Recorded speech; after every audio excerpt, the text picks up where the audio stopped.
As a child, I used to have an imaginary friend whom I called Mr. Tumble. Why? I don't know.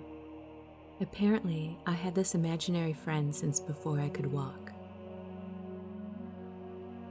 My parents were hard-pressed to get me over this Mr. Tumble idea.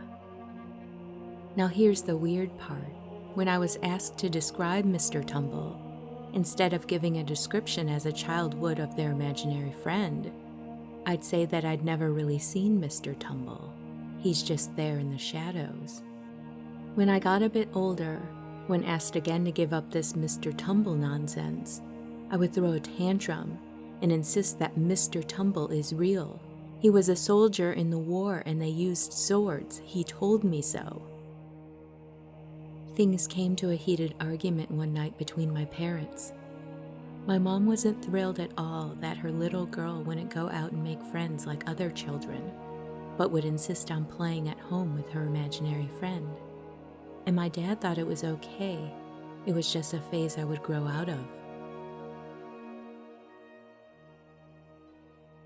While arguing, suddenly, they heard a very loud banging on the wall from the direction of my room. Argument forgotten, they ran to my room. When they opened the door, they found me fast asleep in my bed. But in the corner, at the foot of my bed, was a shadow of a man. They quickly turned on the lights, thinking it was an intruder. The lights came on, but there was no one there.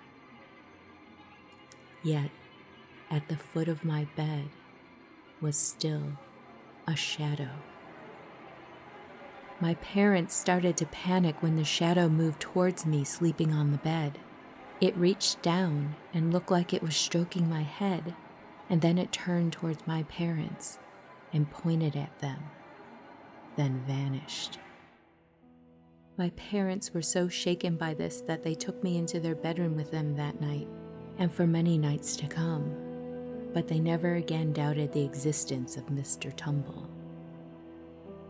I continued to have Mr. Tumble as a friend until we moved about 6 months or so after that incident.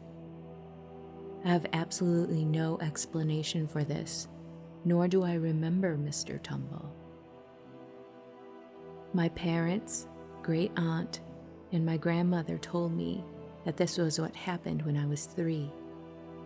Apparently, both grandmother and her sister, my great aunt, had seen and known of the existence of this shadowy person before my parents saw him for themselves.